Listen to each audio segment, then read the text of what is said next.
Please like and subscribe my channel. आने वाली कहानियों के बारे में जानने के लिए हमारे टेलीग्राम से जुड़ें। लिंक डिस्क्रिप्शन में है। BTTH मैंने जुनर से शादी की लेकिन उसने हमारी शादी को पूरा करने से इनकार कर दिया। जुन ए चलो तलाक ले लेते हैं। बांस के घर की बालकनी पर गूफी ने मुड़कर जुन ए को देखा जो अभी अभी अपने चेहरे पर एक चमकदार मुस्कान के साथ कमरे में लौटी थी और शांति से बोली, तुमने क्या कहा? कमरे के अंदर गूफी की बातें सुनकर जुन ए स्पष्ट रूप से स्तब्ध थी। फिर उसने अविश्वास में गूफी को देखा, ये सोचकर कि उसने गलत सुना है। मैंने कहा चलो तलाक ले लेते हैं। जुन ए को देखते हुए गूफी की निगाहें शांत रहीं, उसका स्वर पहले की तरह ही दृढ़ था।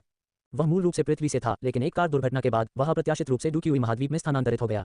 इसके अलावा वह गू कबीले के शक्तिशाली 8 सितारा do Sant black submerged king गोली का पोता बन गया। उम्र के मामले में गूफी जुनर से सिर्फ 1 साल बड़ा था।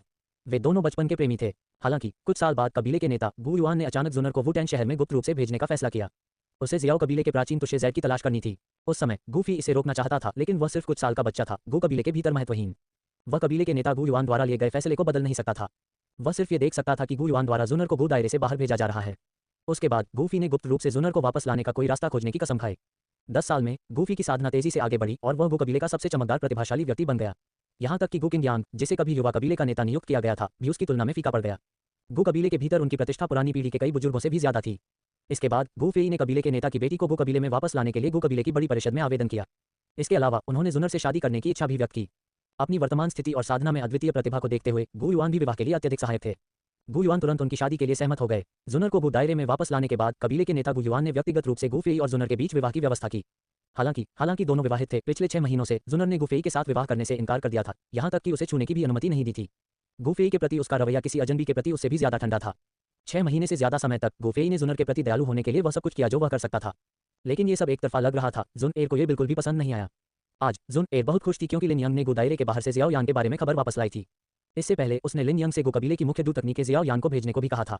इतना ही नहीं बल्कि वह स्वर्ण सम्राट की जलती हुई आकाश ज्वाला की उपज्वाला को भी देने को तैयार थी। और इस बार उसने लिन यंग से 3 महीने बाद वुटेन शहर में जियाओ यान के साथ एक बैठक की व्यवस्था करने को कहा। जुन एर के पति के रूप में गूफी को उससे कभी कोई उपहार नहीं मिला था। अब जुन एर गुप्त रूप से किसी दूसरे आदमी से मिलने की योजना भी बना रही थी। गूफी इसे कैसे बर्दाश्त कर सकती थी? गूफी, ये बकवास बंद करो, हमारी शादी को सिर्फ 6 महीने हुए हैं। जुन एर के दिल में एक पूर्वाभास की भावना भर गई। गंभीरता से बोलते हुए उसका सुंदर चेहरा तनावग्रस्त हो गया। गूफी ने कोई जवाब नहीं दिया, उसने बस शांति से जुन एर को देखा, उसकी आंखों में कोई भावना नहीं थी। गूफी की प्रतिक्रिया देखकर जुन एर को एहसास हुआ कि वह मजाक नहीं कर रहा था। नहीं, मैं सहमत नहीं हूँ। जुन एर के हाव भाव बदल गए और उसने अपना सिर हिला दिया।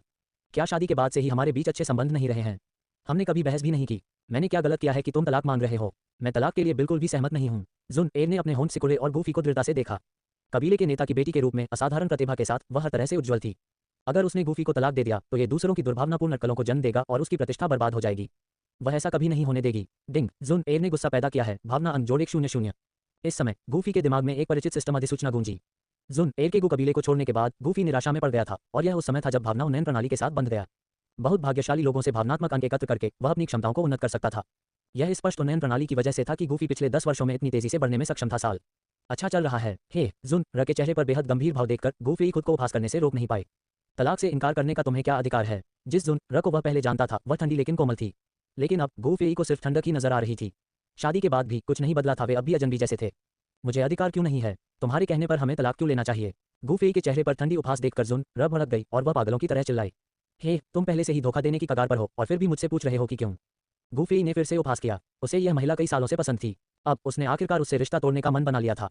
धोखा। गूफी द्वारा इस्तेमाल किए गए शब्द को सुनकर जुन र के शरीर में सनसनी फैल गई। थोड़ा कांप उठा। डिंग, जुन एर ने बहुत ज्यादा गुस्सा दिखाया है। इमोशन पॉइंट जोड़ 200। तुम झूठ बोल रहे हो। मैंने कब धोखा दिया है? तुम मेरा अपमान कर रहे हो। गूफी की ओर इशारा करते हुए और जोर से जवाब देते हुए जुन एर का नाजुक शरीर कांप उठा।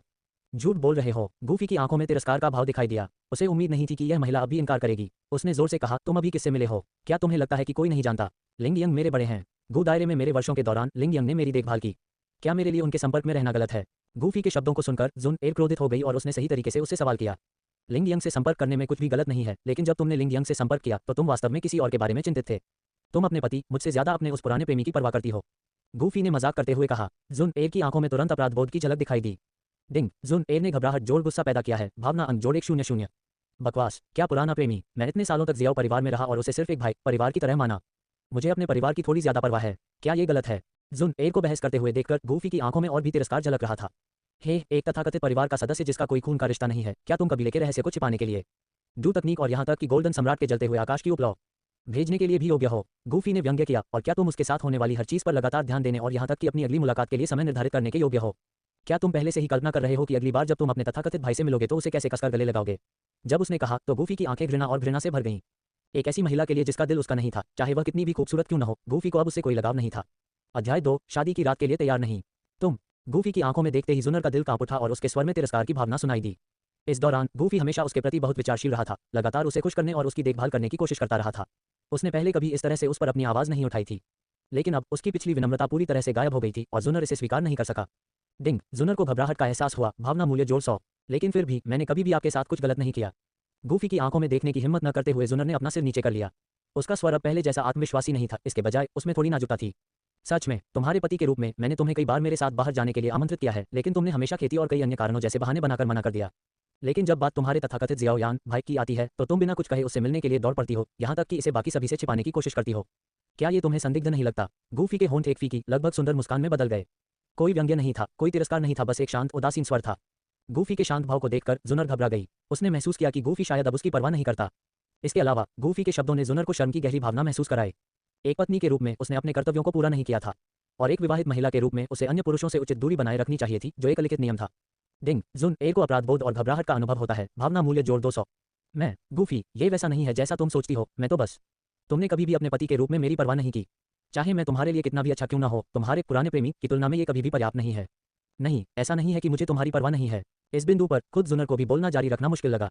कुछ सत्य निर्विवाद थे, भले ही गूफी अंधा न हो, वह उसके व्यवहार को देख सकता था। हमारी शादी का तुम्हारे लिए कोई मतलब नहीं है। मैंने तुम्हारे लिए जो भी दयालुता दिखाई है वह तुम्हारे पुराने प्रेमी के साथ मिलने वाली खुशी की तुलना में निरर्थक है। गूफी ने फिर से बात की, उसकी आवाज़ में पहले जैसी गर्मजोशी नहीं थी, मानो वह कोई अजनबी हो। इससे जुनर घबरा गई। चाहे उनकी शादी से पहले या बाद में, गूफी हमेशा उसके लिए बहुत अच्छा रहा था। इसके अलावा गूफी वास्तव में उत्कृष्ट था, इस दुनिया का एक प्रतिभाशाली व्यक्ति। इस बिंदु पर जुनर ने गूफी से तलाक लेने पर विचार करने से बिल्कुल इनकार कर दिया। इसका उस पर बहुत बड़ा प्रभाव पड़ता। और अब मैं तुम्हारा हूं पति, फिर भी तुम दूसरे आदमी के साथ इतना अच्छा व्यवहार करती हो, उसे साधना तकनीक भेजती हो, उसे उपलॉ भेजती हो और यहाँ तक कि उसे गुप्त रूप से मिलने की योजना भी बनाती हो। सबकी पीठ पीछे उससे गुप्त रूप से मिलना, क्या तुम उससे भी आगे जाकर उसके साथ सोने की योजना बना रही हो? हमारी शादी को आधा साल हो गया है और तुमने हमारी शादी को पूरा नहीं किया है। क्या तुम खुद को किसी दूसरे आदमी के लिए बचा रही हो? गूफी की नज़र जुनर की ओर और भी तिरस्कारपूर्ण हो गई। नहीं। जुनर घबरा गई, तुरंत चिल्ला पड़ी। गूफी के हाव भाव को देखकर वह टूटने की कगार पर थी। कौन अपने पति द्वारा इतना तिरस्कृत होना सहन कर सकता है? डिंग। जुनर भावनात्मक रूप से टूट गई, गंभीर चोट, भावनात्मक मूल्य जोड़ 1000। गूफी, ये वह नहीं है जो तुम सोच रही हो। हमने शादी को पूरा नहीं किया है, इसका कारण सिर्फ ये है कि मैं तैयार नहीं हूँ। जुनर ने बेचैनी से समझाया। तैयार नहीं? तैयार होना कैसा लगेगा? क्या तुम अपने पुराने प्रेमी के लिए खुद को बचाने की योजना बना रही हो? क्या तुम इसी के लिए तैयारी कर रही हो? गूफी की आंखों में घृणा के भाव दिखाई दिए। बकवास, मैंने ऐसा नहीं किया। गूफी के शब्दों से जुनर स्पष्ट रूप से उत्तेजित थी, उसकी आवाज़ विरोध में बढ़ गई। गूफी, तुम मेरे बारे में ऐसा कैसे कह सकती हो? तुम्हारी नज़र में क्या मैं वाकई इतनी उच्छृंखल और घृणित महिला हूँ? जुन एर ने गूफेई को बहुत देर तक घूरा, उसके गालों पर चुपचाप आंसू बह रहे थे। उसने गूफेई से गुस्से में पूछा। डिंग। जुन एर को गुस्सा आता है, भावना का मूल्य जोड़ 100 है। जुन एर पहले से ही सुंदर थी और इस समय उसके चेहरे पर आंसू बह रहे थे। उसने एक मार्मिक सुंदरता का परिचय दिया। अधिकांश पुरुष इस दृश्य को देखकर उसे सांत्वना देने की इच्छा महसूस करेंगे। हालांकि गूफेई को बिल्कुल भी दया नहीं आई, वह ठंडा और उदासीन रहा। नहीं, तो क्या तुम्हें लगता है कि तुम अपना सारा ध्यान किसी दूसरे आदमी पर केंद्रित कर सकती हो और फिर भी मुझसे उम्मीद कर सकती हो कि मैं तुम्हें शुद्ध और गुणी समझूं? गूफेई ने तिरस्कार के साथ कहा। अगर कोई कुछ घृणित काम करता है तो वे कैसे उम्मीद कर सकते हैं कि दूसरे लोग उसे न बुलाएं? दुनिया में ऐसा कहाँ संभव हो सकता है? गूफेई की बात सुनकर शब्दों के साथ जुनर का शुरुआती गुस्सा धीरे धीरे खत्म हो गया, उसकी जगह शर्म की भावना ने ले ली। उसे समझ में आ गया कि इस मामले में वह वाकई गलत थी। डिंग। जुनर को अपराध बोध महसूस होता है, भावना का मूल्य जोड़ 100 है। गूफी ने कुछ नहीं कहा, चुपचाप अपनी कुर्सी पर बैठ गया। एक पल के बाद जुनर ने अपना संयम थोड़ा संभाला और गूफी की तरफ देखा, लेकिन वह सीधे उसकी नज़र से नज़र मिलाने की हिम्मत नहीं कर पाई। अपने होंठ काटते हुए उसने कहा, मैं बस उसकी मदद करना चाहती थी, मैंने तुम्हें कोई नुकसान नहीं पहुंचाया। डिंग। जुनर को अपराध बोध महसूस होता है, भावना का मूल्य जोड़ 100 है। उस आदमी को ऐसे विशेषाधिकार प्राप्त हैं जो तुम्हारे पति के रूप में मुझे भी कभी नहीं मिले। क्या तुम्हें लगता है कि सिर्फ इसलिए कि तुम उसके साथ नहीं सोई हो, इसे धोखा नहीं माना जाता? अगर तुम उसे इतनी बुरी तरह से देखना चाहती हो तो उसे गू कबीले में क्यों नहीं लाती ताकि वह मेरी जगह ले ले? गूफी ने उसका मजाक उड़ाना जारी रखा। तुम, गूफी, इतनी घिनौनी बातें मत करो, मैं उसे सिर्फ एक परिवार के सदस्य के रूप में देखता हूँ। गूफी के शब्द बेहद तीखे थे और जुनर बेहद शर्मिंदा होकर एक बार फिर गुस्से का भाव दिखा। क्या मैंने जो कहा वो घिनौना है? तो क्या तुमने जो किया वो और भी घिनौना नहीं है? गूफी ने पलटकर जवाब दिया। इसने जुनर को चुप करा दिया। क्या मैंने सही निशाना लगाया और अब तुम परेशान हो? गूफी ने व्यंग्यात्मक लहजे में पूछा और हैरान जुनर को देखा। जुनर ने अपना सिर नीचे कर लिया, उसे घबराहट और शर्म दोनों महसूस हो रही थी। डिंग। जुनर को घबराहट और शर्म का अनुभव होता है, भावना मूल्य जोड़ 100। जुनर, मैं मानता हूं कि मैं एक बार तुम्हें सच में पसंद करता था। तुम्हारे लिए मैं लगभग खुद को खो चुका था। मैंने तुम्हें सब कुछ देने की पूरी कोशिश की, तुम जो भी चाहती थी मैंने कभी मना नहीं किया, लेकिन तुमने हमेशा सोचा कि यह कुछ ऐसा है जिसके तुम हकदार हो। मैंने सोचा था कि यह सब अस्थायी है, कि अगर मैं तुम्हारे साथ अच्छा व्यवहार करता रहा तो एक दिन तुम अपना दिल मेरे लिए खोल दोगी। अब मैं आखिरकार समझ गया हूं कि तुम्हारा दिल हमेशा किसी और आदमी का था। चूंकि तुम्हारा दिल यहाँ नहीं है और तुम्हारा शरीर मेरे साथ रहने को तैयार नहीं है, तो अब तुम्हें मेरे स्नेह का मुफ्त में आनंद लेने का अधिकार नहीं है। गूफी की निगाहें बर्फीली ठंडी थीं, उसकी आवाज़ तीखी और गंभीर थी। जैसे ही ये शब्द निकले, जुनर के दिल में शर्म की भावना और भी मजबूत हो गई, जिससे वह अवाक रह गई। डिंग, जुनर को अत्यधिक शर्म का अनुभव होता है। भावना मूल्य जोड़ 300। अध्याय 3, 7वीं स्तरीय कीमिया कौशल। तुमने मुझे अपने पति को किस स्थिति में डाल दिया? हम शादीशुदा हैं, लेकिन तुम अपने दिल को नियंत्रित नहीं कर सकते। गूफी की आवाज़ धीमी और ठंडी थी। जुन एर ने गूफी के चेहरे पर ठंडे भाव को घूरते हुए ऊपर देखा। वह समझाना चाहती थी, लेकिन खुद को कुछ भी कहने में असमर्थ पा रही थी। कई मायनों में गूफी सही थी। अब जब वह शादीशुदा थी, तो उसे स्वाभाविक रूप से अन्य पुरुषों से खुद को दूर कर लेना चाहिए। हालांकि वह गूफी की भावनाओं पर कभी विचार नहीं करती थी, या शायद उसने उन पर विचार किया था लेकिन कभी परवाह नहीं की थी। डिंग, जुन एर डर और टूटने का अनुभव करती है। भावना मूल्य जोड़ 300। बस अब और कुछ कहने की जरूरत नहीं है, चलो बस तलाक ले लेते हैं। चूंकि तुम अपना शरीर मुझे देने के लिए तैयार नहीं हो, इसलिए मैं तुम्हें आज़ाद कर दूंगा। गूफी ने अपने सामने खड़ी जुन एर को शांति से देखा, उसकी आवाज़ उदासीन थी। मैं, जुन एर ने अपना मुंह खोला, लगभग कह रही थी, मैं तुम्हें अपना शरीर दे सकती हूँ। लेकिन किसी कारण से शब्द उसके होठों से निकलने से पहले ही रुक गए। क्या मैं तुम्हारे भरोसे के लायक नहीं हूँ? गूफी के दृढ़ भाव को देखकर जुन एर का चेहरा पीला पड़ गया, उसका दिल दुख से भर गया। डिंग, जुन एर दुख, दर्द और शर्म का अनुभव करता है। भावना मूल्य जोड़ 300। क्या मेरे पास तुम पर भरोसा करने का कोई कारण है? गूफी ने पलटवार किया। मैं। इस समय जुन एर का दिमाग खाली हो गया, वह पूरा वाक्य बनाने में असमर्थ थी। बस चलो एक दूसरे के लिए चीजें मुश्किल किए बिना अच्छे संबंधों के साथ अलग हो जाते हैं। आज रात मैं घर से निकल जाऊंगा। गूफी का जुन एर के साथ बहस जारी रखने का कोई इरादा नहीं था।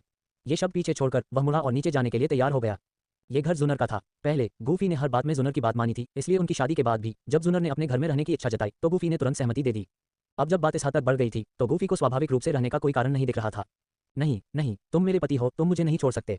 स्थिति की गंभीरता को समझते हुए जुनर ने जल्दी से अपना सिर घुमाया। गूफी से जिद्दीपन से विनती की, अगर तुम नहीं चाहते कि मैं चली जाऊं, तो मैं तुमसे पूछती हूँ, क्या तुम आज रात हमारी शादी पूरी करोगे?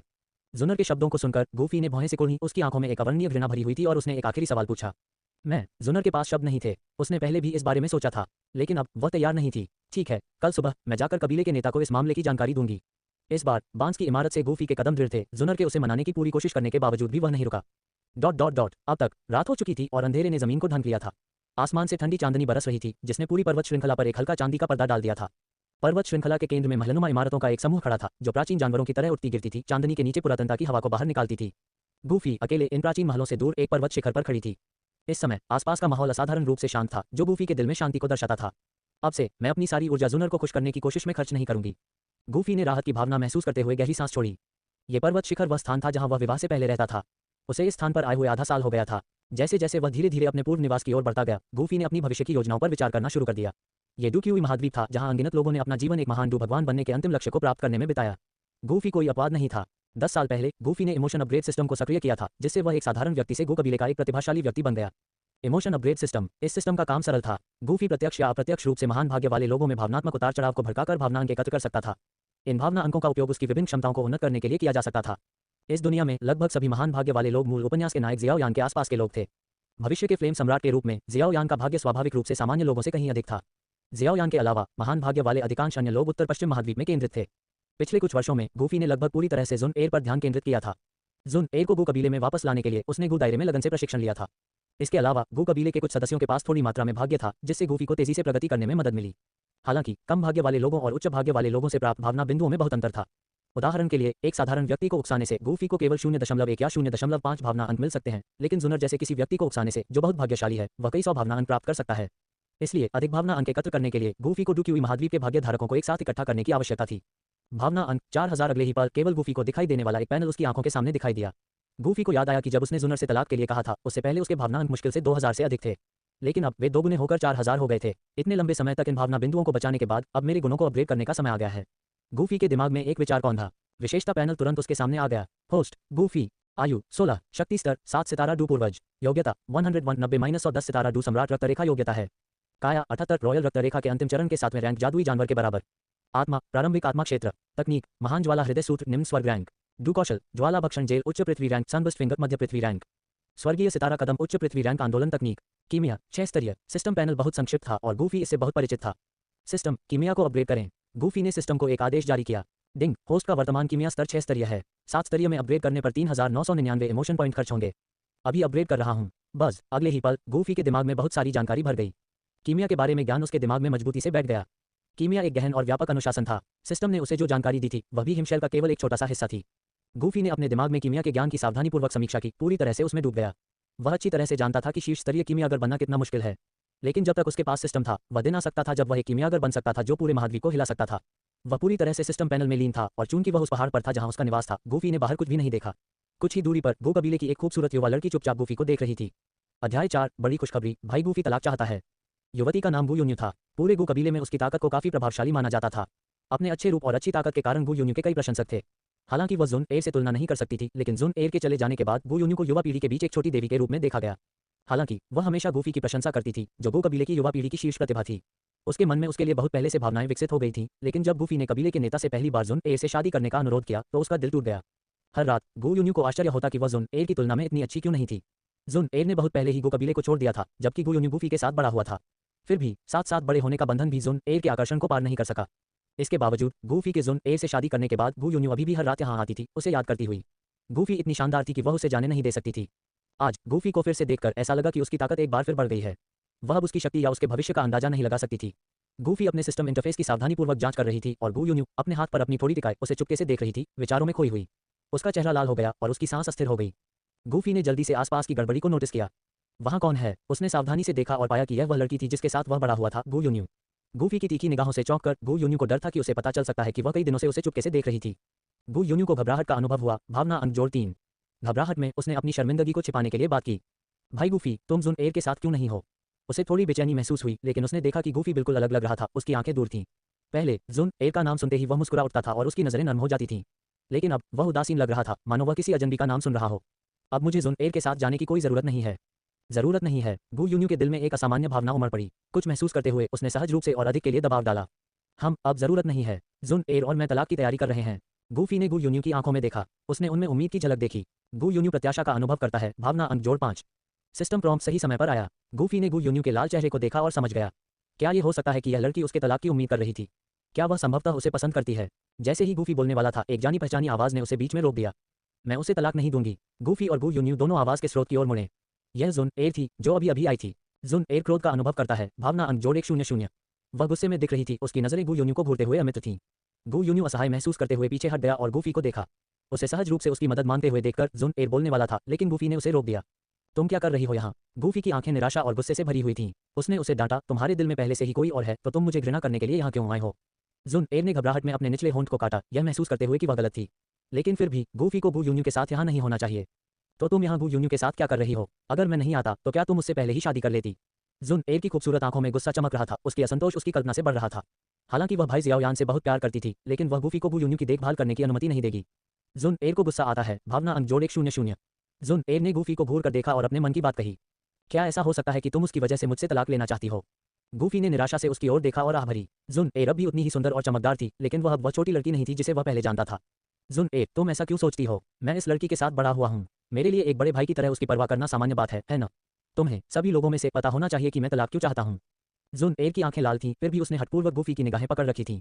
लड़कियां संवेदनशील होती हैं और उसने बहुत पहले ही देख लिया था कि गू यून्यू के मन में गूफी के लिए भावनाएं थीं। पहले गूफी हमेशा दूसरी महिलाओं से दूरी बनाए रखता था, जो ठीक था। लेकिन अब गूफी उसका पति था और भले ही वह उसे पसंद न करती हो, वह गू यून्यू को उस पर लालच नहीं करने देगी। क्या तुम सच में मुझसे तलाक लेने जा रही हो? मैं और क्या कर सकता हूँ? एक हरी टोपी पहनो और देखो कि तुम वह सब कुछ उसे दे दो जो मैं तुम्हें देता हूँ। जुन एयर की नजर डगमगा गई, लेकिन उसने गू यून्यू के सामने अपना चेहरा खोने से इनकार कर दिया। जुन एयर को शर्मिंदगी महसूस हुई। भावना अंक जोड़ 8। गू यून्यू चुपचाप गूफी के पीछे खड़ी थी, उनकी बातचीत सुन रही थी। वह इस बात को लेकर उत्सुक थी कि गूफी अचानक तलाक क्यों चाहती है। उसके भारी शब्दों को सुनकर गू यून्यू को कुछ महसूस हुआ। क्या ऐसा हो सकता है कि जुन एयर के मन में किसी और आदमी के लिए भावनाएं थीं? गूफी और कुछ नहीं कहना चाहता था। उसने थोड़ा भौहें सिकुड़ी और अंतहीन रात की ओर देखा। तुम दोनों, देर हो चुकी है, कृपया घर जाओ, मुझे आराम करने की जरूरत है। जुन एयर ने अविश्वास से उसकी ओर देखा। वह वास्तव में उसे जाने के लिए कह रहा था, लेकिन गूफी का रवैया दृढ़ था, इसलिए उसके पास गू यून्यू के साथ पहाड़ से उतरने के अलावा कोई विकल्प नहीं था। गूफी बिना किसी और विचार के अपने कमरे में लौट आया, अपने सिस्टम इंटरफेस की समीक्षा की और फिर पूरी रात प्रशिक्षण लिया। अगली सुबह गूफी सीधे गू कबीले के क्षेत्र में एक भव्य हॉल में चला गया। वह पूरी रात सोया नहीं था, लेकिन उसने पहले ही जुनर के बारे में अपना मन बना लिया था। आधे साल की संगति के बाद अगर वह उसका दिल नहीं जीत सकता था तो उसे जाने देना ही बेहतर था। तो गूफी गू युआन के आने के लिए हॉल में इंतजार कर रहा था। उसने गू युआन से मिलने और तलाक का प्रस्ताव रखने की योजना बनाई। उसने गू युआन से जुनर से शादी करने का अनुरोध किया था और अब वह तलाक का अनुरोध कर रहा था। गूफी ने एक कड़वी मुस्कान दी, लेकिन फिर उसने पिछली रात हासिल की गई भावना के बारे में सोचा और उसके चेहरे पर थोड़ी राहत की भावना दिखाई दी। गू कबीले के भव्य हॉल में थोड़ी देर इंतजार करने के बाद एक व्यक्ति चुपचाप सम्मान की सीट पर दिखाई दिया। यह व्यक्ति लगभग 40 साल का लग रहा था, एक साधारण मध्यम आयु वर्ग के व्यक्ति की तरह, साधारण लिनन के कपड़े पहने हुए, उसके चेहरे पर मुस्कान थी। यह व्यक्ति गू युआन था, गू कबीले का नेता। इस समय गू युआन ने गूफी को एक दयालु नजर से देखा। कबीले के नेता के रूप में, वह युवा पीढ़ी के नेता के रूप में गूफी की ताकत से बहुत खुश थे। जुनर के पिता के रूप में उनके दामाद के बारे में भी उनकी अच्छी धारणा थी। फिर भी गूफी को बहुत दबाव महसूस हुआ। आखिरकार उसके सामने गू कबीले का नेता खड़ा था, जो उसके दादा से भी कहीं ज्यादा शक्तिशाली था। डू डी के बिना इस युग में गू युआन अपनी दिवंगत 9 सितारा डूसेंट ताकत के साथ अजेय था। अध्याय 5 क्या तलाक के लिए कोई शांत अवधि होती है। आज तुम मेरे पास क्यों आए हो। गू युआन को पता नहीं था कि गूफी ने पिछली रात जुन एर को पहाड़ से भगा दिया था। जुन एर खुद जानती थी कि अगर दूसरों को पता चल गया तो यह उसके लिए अपमानजनक होगा। गू युआन की प्रतिक्रिया देखकर गूफी को एहसास हुआ कि उसे अभी भी नहीं पता था। शुरू में गूफी का इरादा सीधा होने का था, लेकिन जुन एर गू युआन की बेटी थी। एक बाघ भी अपने शावकों को नहीं खाता है, इसलिए कबीले के नेता के रूप में गू युआन शायद अपनी बेटी का खुलकर पक्ष न लें, लेकिन वह स्थिति को संभालने में निश्चित रूप से कुछ पक्षपात दिखाएगा। मेरी शादी को अब 6 महीने हो चुके हैं। जुन एर एक अच्छी इंसान है। हालांकि जुन एर की हरकतों को याद करते हुए गूफी हालांकि पहले से ही भावनात्मक रूप से टूट चुका था, फिर भी उसके स्वर में थोड़ी कड़वाहट महसूस हुई। शायद मैं उतना उत्कृष्ट नहीं हूं, क्योंकि जुन एर के मन में मेरे लिए भावनाएं नहीं हैं। शायद हम दोनों का साथ रहना किस्मत में नहीं है। मुझे नहीं लगता कि मैं उसके लिए सही जोड़ी हूं। गूफी वहीं रुक गया। उसकी नज़र गू युआन पर पड़ी, जो चुप रही थी। क्या ऐसा हो सकता है कि गूफी शादी खत्म करना चाहती थी। गू युआन को आश्चर्य हुआ। भावनात्मक मूल्य जोड़ 5। गू युआन ने जल्दी से अपना आश्चर्य छिपाया, अपनी नज़र नीचे करके अपने नीचे बैठे गूफी को देखा। उस समय गूफी ही उसके पास आई थी, जुन एर से शादी करने पर जोर दे रही थी। गूफी युवा पीढ़ी का नेता था, जिसका भविष्य उज्ज्वल था। गू युआन ने उसे बड़ा होते देखा था, इसलिए वह शादी के लिए राजी हो गया। लेकिन सिर्फ 6 महीने में चीजें इतनी तेजी से कैसे बदल सकती हैं। लेकिन इसके तुरंत बाद गू युआन को गुस्सा आ गया। भले ही जुन एर निर्दोष थी, लेकिन तलाक से उसकी प्रतिष्ठा को बहुत नुकसान पहुंचेगा। गूफी ने चुपचाप गू युआन की प्रतिक्रिया देखी और अगले ही पल उसे सिस्टम नोटिफिकेशन मिला। गू युआन को गुस्सा आता है। भावनात्मक मूल्य जोड़ 5। गूफी समझ गया कि गू युआन शायद अपनी बेटी के लिए खड़ा होने वाला है। गू युआन निश्चित रूप से उससे सवाल करेगा और गूफी को अपने शब्दों को सावधानी से तैयार करने की आवश्यकता होगी। उसका स्पष्टीकरण सौम्य होना चाहिए। गू युआन की अभिव्यक्ति सख्त हो गई और अनजाने में उसे एक हल्का दबाव निकला। उसने ऐसा जानबूझकर नहीं किया, ये सिर्फ एक प्रतिवर्त था। जैसे ही गू युआन गूफी से असली कारण पूछने वाला था, एक महिला की आवाज आई। पिताजी, मैं गूफी को तलाक नहीं दूंगी। अगले ही पल जुनर, जो पूरी रात सोई नहीं थी, जल्दी से अंदर आए और ऐसा करते हुए उसने अपनी स्कर्ट उठाई। जुन एर उत्साहित महसूस करती है। भावनात्मक मूल्य जोड़ 5 0।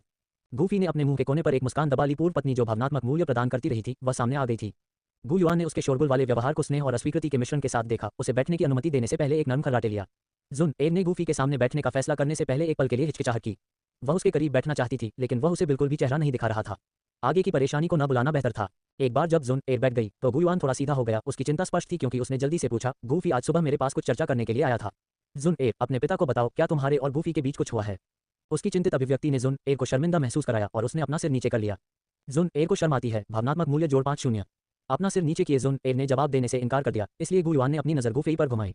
आह भरते हुए गूफी ने अनिच्छा से समझाया कि वह शादी क्यों खत्म करना चाहता है। जुन एर और मेरी शादी को 6 महीने हो चुके हैं। मुझे उम्मीद थी कि हम एक जोड़े के रूप में सामंजस्य बिठा पाएंगे, लेकिन वास्तव में हमारे बीच कभी भी सच्चा वैवाहिक संबंध नहीं रहा। उसके पहले चतुर्वाक्य ने गू युआन को स्तब्ध कर दिया। गू युआन ने अनुमान लगाया था कि जुन एर को गूफी से तुरंत प्यार नहीं हो सकता है, लेकिन उसने यह उम्मीद नहीं की थी कि वे 6 महीने में शादी नहीं कर पाएंगे। उसे उम्मीद थी कि उसके पास 2 चतुर और प्यारे पोते पोतियां होंगी, लेकिन अब वह उम्मीद खत्म हो गई थी। गू युआन ने देखा कि गूफी के पास कहने के लिए और भी कुछ है और उसने उसे आगे बोलने के लिए सिर हिलाया। अगर यही एकमात्र मुद्दा होता तो मैं शादी खत्म करने के बारे में नहीं सोचता। क्या तुम्हें जियाओ परिवार याद है। जुन एर का चेहरा बदल गया। उसे डर था कि अगर गू युआन को इस बारे में पता चल गया तो वह उसे कैद कर सकता है, जिससे वह जियाओ यान से नहीं मिल पाएगी। इससे भी बदतर, उसे डर था कि गू युआन जियाओ यान से निपटने के लिए किसी को भेज सकता है। जुन एर घबराई हुई है। भावनात्मक मूल्य जोड़ 5 0। बेशक मुझे याद है, मैंने ही जुन एर को बुतान शहर में उस जियाओ परिवार के पास भेजा था। गू युआन ने जवाब दिया। गूफी जो कहने वाली थी उससे हैरान थी। जियाओ परिवार के नेता के बेटे जियाओ यान को कभी बुतान शहर में जीनियस माना जाता था। वह और जुन एर एक साथ बड़े हुए और असाधारण रूप से अच्छे से घुल मिल गए, इतने अच्छे की गूफी ने कुछ देर के लिए अपनी आंखें बंद कर लीं। इतना अच्छा कि गू कबीले में लौटने के बाद भी वह चुपके से उसे उपहार देती थी। शायद वे सिर्फ दोस्त थे, लेकिन उसे डर था कि मैं नाराज हो जाऊंगा, इसलिए वह चुपके से मेरी पीठ पीछे जियाओ यान से मिलने चली गई। जुन एर को शर्म आती है। भावनात्मक मूल्य जोड़ 1 0 0। अपना सिर नीचे किए जुन एर सुनती रही जब गूफी ने अपने पिता को धीरे से सब कुछ बताया जो उसने किया था। उसने इनकार तो नहीं किया, लेकिन उसका चेहरा लाल हो गया। गू युआन को गुस्सा आता है। भावनात्मक मूल्य जोड़ 5। गू युआन जुन एर से नाराज था, लेकिन वह गूफी की भावनाओं को भी समझता था। एक पुरुष के रूप में अगर उसकी महिला ने ऐसा कुछ किया होता तो वह इतना क्रोधित की तलाक चाहता। लेकिन गू युआन की बेटी की गलती थी और स्वाभाविक रूप से वह उसे बचाना चाहता था। लेकिन उसे गूफी के लिए भी खेद हुआ और उसने अंदर ही अंदर आह भरी। जुन एर, तुम ऐसा कैसे कर सकती हो। जियाओ यान तुम्हारे पति जितना भी अच्छा नहीं है, फिर भी तुमने ऐसा शर्मनाक काम किया।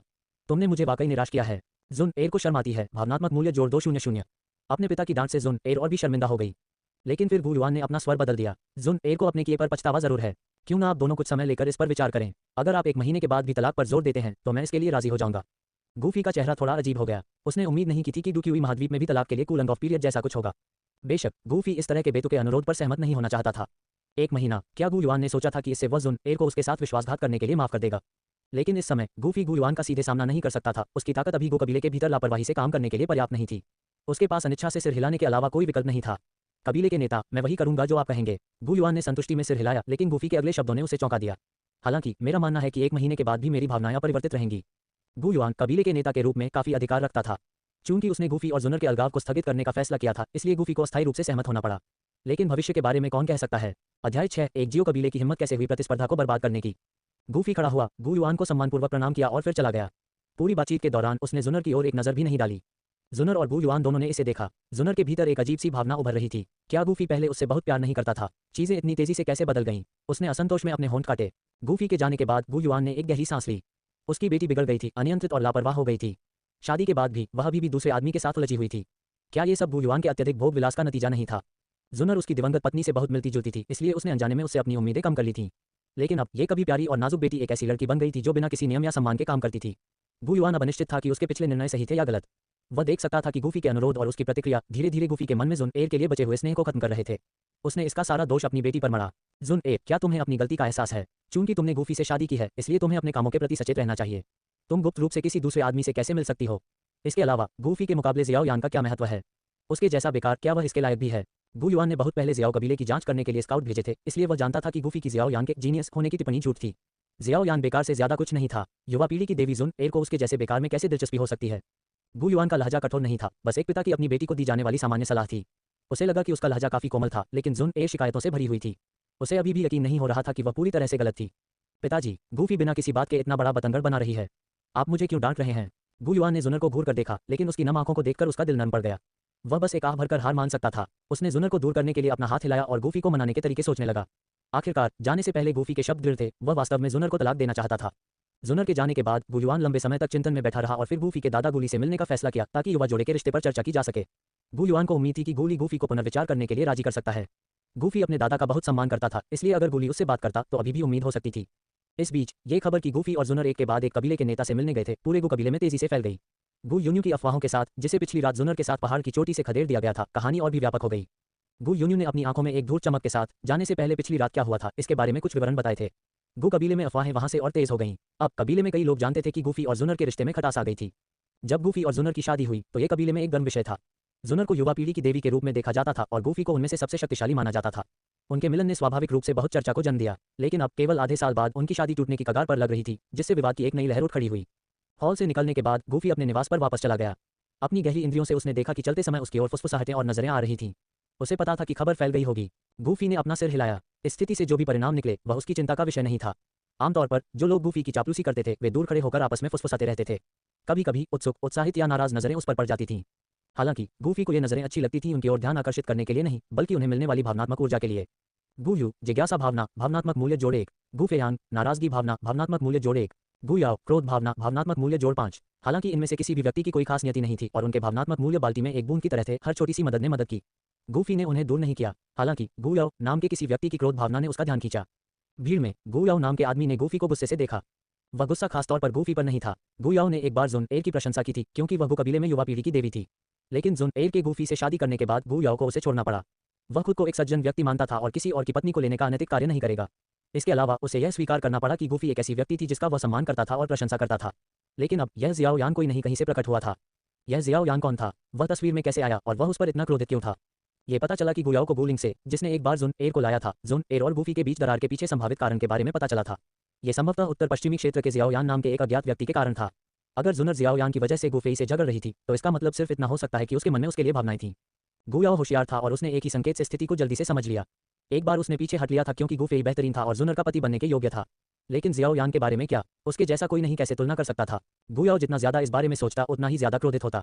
उसका गुस्सा अब सिर्फ जियाओ यान पर ही नहीं था, ये गूफी पर भी स्थानांतरित हो गया था। गूफी की प्रणाली ने उसे पूरी तरह से सचेत कर दिया और उसने अपनी नजर गू याओ की ओर घुमाई, जो एक खिड़की के पास बैठा था। उसके चेहरे पर जानलेवा इरादे थे।